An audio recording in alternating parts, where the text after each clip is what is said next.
Saludos, bienvenidos a Club de Prensa en NTN 24. Les habla Dori Toribio en nombre del director y presentador de este programa, Juan Carlos Iragorri. Reciban un saludo de todo el equipo que hacemos este Club de Prensa hoy desde los estudios de Washington, donde pasamos ya a saludar a nuestros tres invitados de hoy, empezando por Juan Carlos Hidalgo, que es analista político del Cato Institute, uno de los más prestigiosos de Washington. Gracias por estar aquí hoy. Buenos días. También con nosotros hoy Bricio Segovia, que es corresponsal de la W Radio de México. Bienvenido. Muy buenos días. Y al final de la mesa, el periodista de Washington, Xavi Elvira, bienvenido. Gracias, Dori, buenos días. Y vamos a empezar hablando en este Club de Prensa de hoy con la mirada dirigida a Cancún, México, donde ha concluido ya la Asamblea General número 47 de la Organización de Estados Americanos, la OEA, y donde ha concluido sin conseguir alcanzar un acuerdo sobre la crisis en Venezuela, que, como saben ustedes, era uno de los asuntos importantes en estos días de cumbre. Se estaba intentando negociar una declaración crítica contra el gobierno de Venezuela. Primero fue en la reunión de cancilleres sobre una propuesta, un documento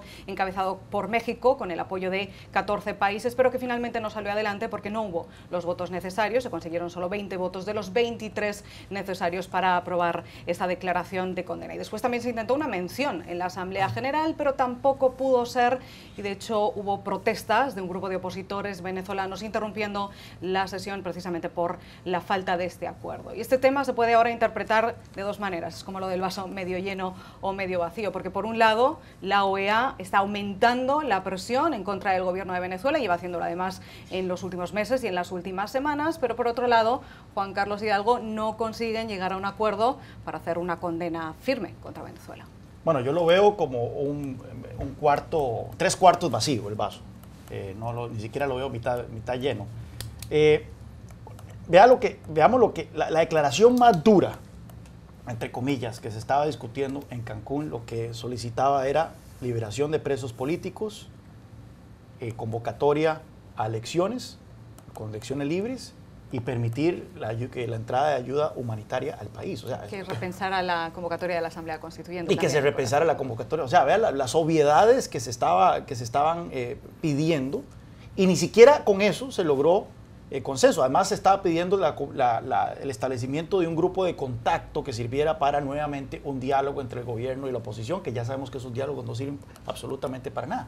Y ni siquiera eso se logró tener un consenso dentro del organismo. Así que, nuevamente, ha quedado reflejado la inutilidad de, por lo menos, el foro de cancilleres, la Asamblea General, en cuanto a esta crisis que vive Venezuela. Punto y aparte es la figura del secretario general, que sí ha puesto los puntos sobre las sillas, que sí ha tenido una actitud más valiente, que sí ha pedido a los países del hemisferio que se invoque la Carta Democrática y se suspenda la membresía de Venezuela. Pero por parte de los gobiernos de la región ha quedado evidente que hay una cobardía y una actitud absolutamente timorata con respecto a Venezuela. Espectáculo aparte fue también la canciller venezolana, quien se dedicó a insultar a todos los países que impulsaron la versión más dura de la declaratoria sobre Venezuela.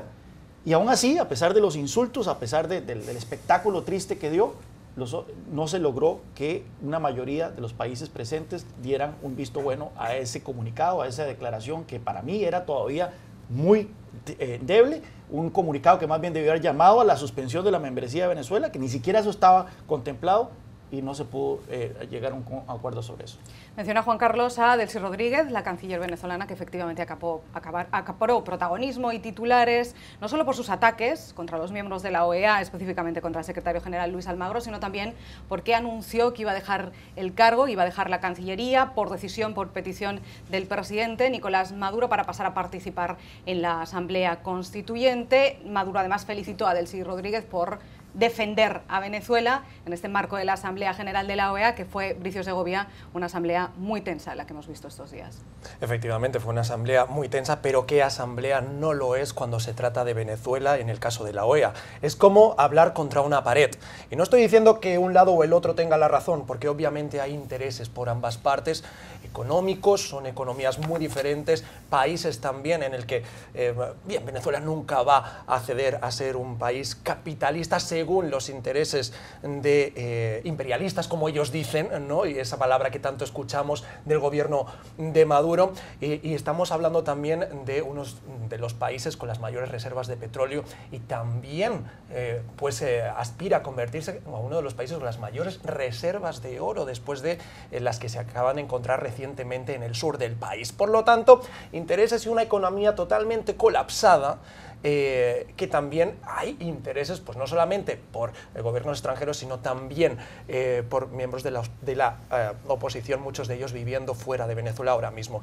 Nada de esto justifica la situación que se está viviendo dentro del país, esto está seguro, esto es, vamos, lo damos por sentado, pero hay que tenerlo en cuenta, sobre todo cuando llegamos a este tipo de debates. ¿Por qué? Porque son debates en los que se están debatiendo fundamentos básicos de ambas partes, en las que no consiguen ponerse de acuerdo y, bajo mi punto de vista, no lo van a conseguir. ¿Por qué? Porque sería quebrantar las bases de cualquiera de sus discursos fundamentales, tanto de un lado como del otro. Por lo tanto, es este discurso en bucle que llevamos escuchando ya meses y meses y meses aquí en Washington, ahora lo acabamos de escuchar en Cancún, y no cesa.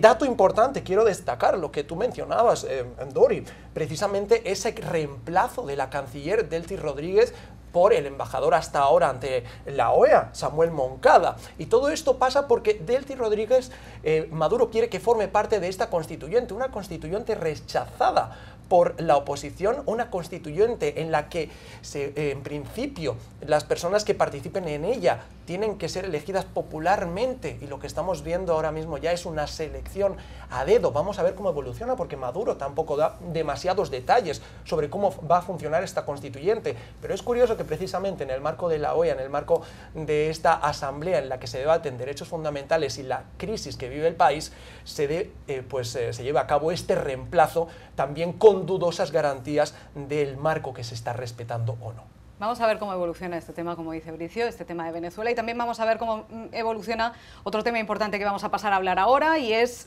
las tensiones entre Rusia y Estados Unidos. Tenemos nuevas acusaciones desde Washington. Ya saben ustedes que en las últimas semanas, en los últimos meses, desde el gobierno de Estados Unidos, desde altos cargos del gobierno de Estados Unidos, está lanzando un mensaje, y es que dicen que la interferencia de Rusia en las elecciones presidenciales de 2016 en este país fue más grave de lo que todos sabemos. Recuerden que Estados Unidos acusa a Rusia de haber interferido en las elecciones presidenciales de noviembre de 2016, desplegando una cibercampaña masiva, dicen, con ciberataques, con propaganda y con webs de noticias falsas, y todo, según, por ejemplo, las 17 agencias de inteligencia de Estados Unidos, para ayudar a ganar al presidente de Estados Unidos, a Donald Trump, aunque de momento no hay pruebas y, como saben, toda esta investigación continúa. Pero en los últimos días también hemos escuchado a varios altos cargos del Departamento de Seguridad Nacional, entre ellos a la persona que está al frente, la responsable directa, Janet Marfa, diciendo que Rusia consiguió o intentó interferir en los sistemas electorales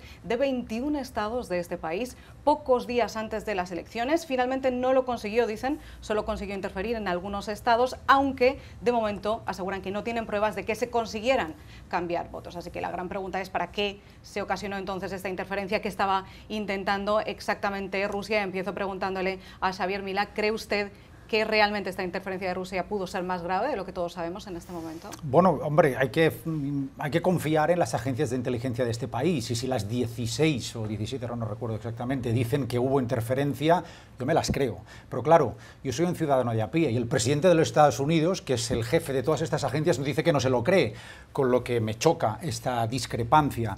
Hay un problema con este tema que hemos comentado aquí, y es que los resultados electorales son tozudos. Y a pesar de que en nuestra burbuja washingtoniana estemos dando vueltas a toda esta cuestión, resulta que el señor Trump ganó. Resulta que los candidatos que apuestan por el señor Trump o su partido en las 4 elecciones especiales que hemos tenido desde noviembre han ganado.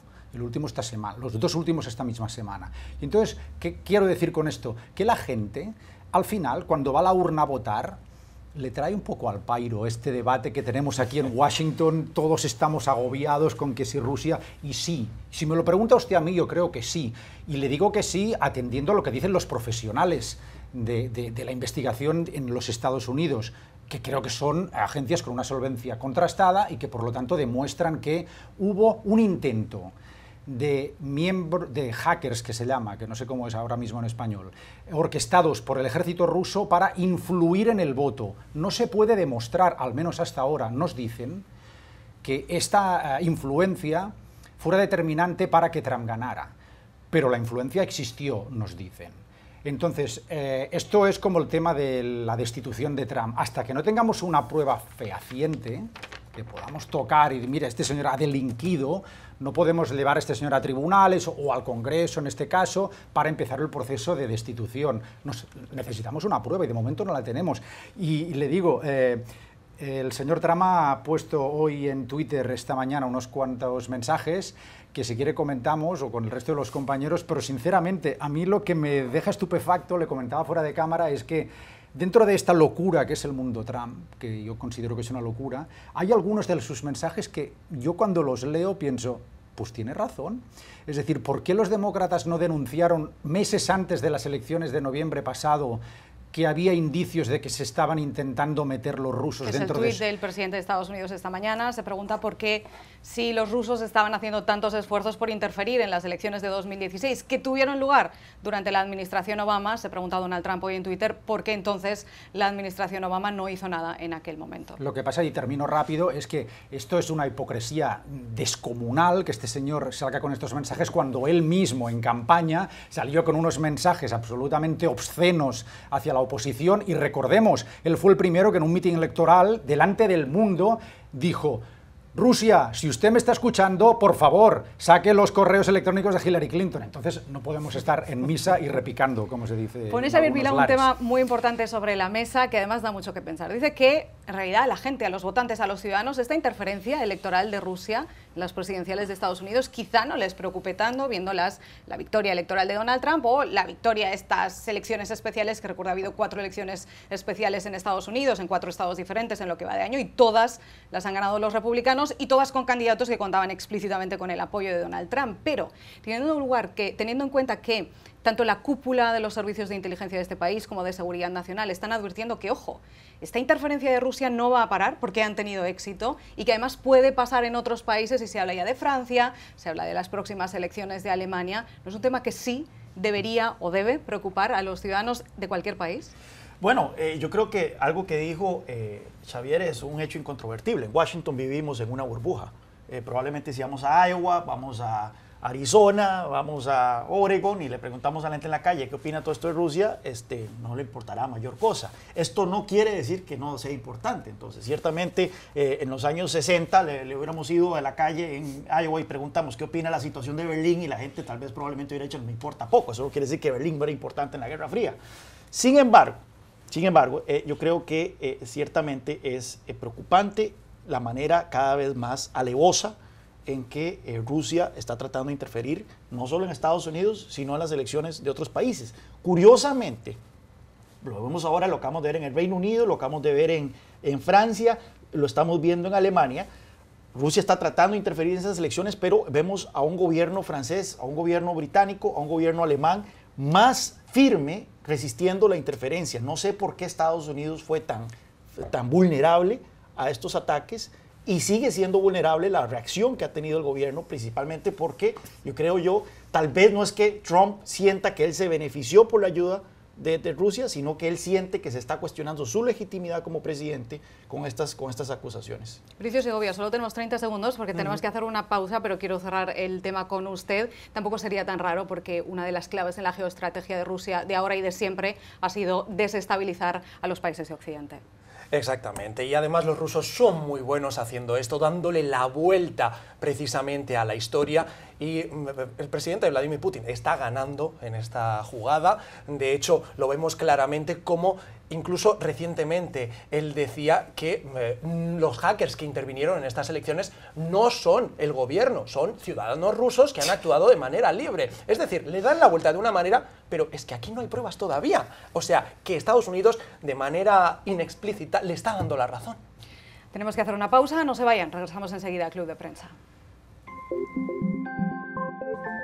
Continuamos aquí en Club de Prensa y vamos a hablar ahora de fútbol y de Cristiano Ronaldo, y no por la victoria ayer del Portugal contra Rusia en la Copa de Confederaciones, sino por los problemas que está teniendo el jugador de Real Madrid con Hacienda en España por no pagar impuestos supuestamente. Según varios medios españoles aseguran hoy, Cristiano Ronaldo va a tener que pagar 14,8 millones de euros para intentar evitar la posibilidad de ir a la cárcel. Se trataría de un pago preventivo para despejar el camino antes de que tenga que declarar como investigado ante el juez el próximo 31 de julio por un supuesto delito de fraude tributario, que sería que no ha declarado todo lo que ganó ante las autoridades. Esto no ha gustado nada, esta acusación no le está gustando nada a Cristiano Ronaldo, pero la Fiscalía se basa en un caso previo y además un caso reciente, Juan Carlos Hidalgo, que fue la sentencia también contra el jugador Messi. No conozco las complejidades del sistema tributario español, pero me llama la atención que ya este es el tercer caso de alto perfil de un jugador profesional que tiene problemas con el fisco en ese país. Ángel Di María, Lionel Messi y ahora Cristiano Ronaldo. ¿Por qué no vemos casos similares en Francia? ¿Por qué no vemos casos similares en Italia? ¿Por qué no vemos casos similares en Reino Unido? No sé si es que el sistema español tiene poros, es poroso y por lo tanto se presta para este tipo de artimañas que ahora están siendo descubiertas, que no existen en otros países, aunque no dudo que el sistema español sea mejor que el italiano en cuanto a evitar este tipo de situaciones. Lo que sí es cierto es que pensando en el fútbol, no pensando tanto en el fisco español, esto probablemente tenga un efecto de que estas figuras empiecen a migrar a otros mercados como el inglés y como el francés y como el italiano, en donde y esto en la larga va a terminar afectando el fútbol español. Y otro de los debates en referente a la hacienda española, pero también a otros países, Xavier Vila, es si las grandes estrellas del fútbol tienen privilegios fiscales. Bueno, claro, es decir, como esta gente gana una serie de dinero que fiscalmente no les conviene declarar, lo que pasa no es tanto porosidad, lo que dice el señor Hidalgo, sino que la mayoría del dinero que esta gente gana, una parte muy importante, es a través de contratos por derecho de imagen, no por ficha, no por jugar al fútbol. Y entonces, claro, esto tiene una fiscalidad distinta que cuando uno va a trabajar a darle un balón. Y aquí es la clave, que esta gente se va a paraísos fiscales con el dinero y entonces ocurren estos problemas. Luego, rápidamente, en España hay dos problemas. Un país con el paro que tiene, con los problemas que tiene, todo esto está pagando este dinero a esta gente. El fútbol está desbordado, pero estamos en un contexto de pan y circo, o sea que la gente la distraemos con el fútbol y no piensa en otras cosas. Y luego hay una cosa que los atletas, y cuando digo atletas me refiero al concepto atleta norteamericano, que es la persona que se dedica profesionalmente al deporte, en los Estados Unidos está sometido a una responsabilidad social mucho más grande que en nuestros países de origen, donde uno por ser famoso, mediático y jugar bien al fútbol parece que tiene palio para hacer lo que le dé la gana. Y eso es un problema social también de concepto. Y termino rápido. Esto, no se preocupen ustedes, que se resuelve en el palco del Bernabéu, donde quien manda en España, más que el presidente del gobierno, que es el presidente del Real Madrid, Florentino Pérez, y consejero delegado de ACS, entre otras muchas empresas, resuelve problemas de Estado en ese palco. No lo digo yo, lo dicen ministros del gobierno español. ¿Sonrisa por alguna razón, Juan Carlos Hidalgo? No, me llama la atención porque no es una figura muy querida en Costa Rica por sus intentos de vender a Keylor Navas. Pero me llama la atención una cosa técnica. Por ejemplo, sí, o sea, la cuestión no es los dineros que ganan por fichajes y por salarios, sino por derechos de imagen. La pregunta técnica es si esos dineros deberían estar al alcance del fisco español. Porque efectivamente lo que se paga por salarios y fichajes es dinero ganado en España. Claro. Los tipos juegan en España, sudan en España y por lo tanto eso sí es trabajo realizado en España. Pero si Adidas le paga a Cristiano Ronaldo un contrato por salir de sus comerciales, ¿necesariamente eso es dinero que está al alcance del fisco español? ¿O puede Cristiano Ronaldo abrir una sociedad en Gran Caimán y decir, mira, deposítemelo ahí? Depende de lo que haga con el beneficio obtenido por ese contrato. Si ese beneficio se aplica en España y él hace operaciones luego inmobiliarias, de negocios dentro de España con el dinero que le paga Adidas, entonces el fisco español tiene algo que decir. Tenemos que hacer una pausa, enseguida regresamos aquí a Club de Prensa. Se nos acabó el tiempo, terminamos aquí el programa de hoy. Muchas gracias a nuestros tres invitados por estar con nosotros, también muchas gracias a ustedes por estar aquí. Recuerden que pueden consultar el programa completo en nuestra cuenta de Facebook, también la cuenta de Twitter, @clubdeprensa_ntn, y recuerden también que mañana volvemos aquí a la misma hora en Club de Prensa. No falten, por favor.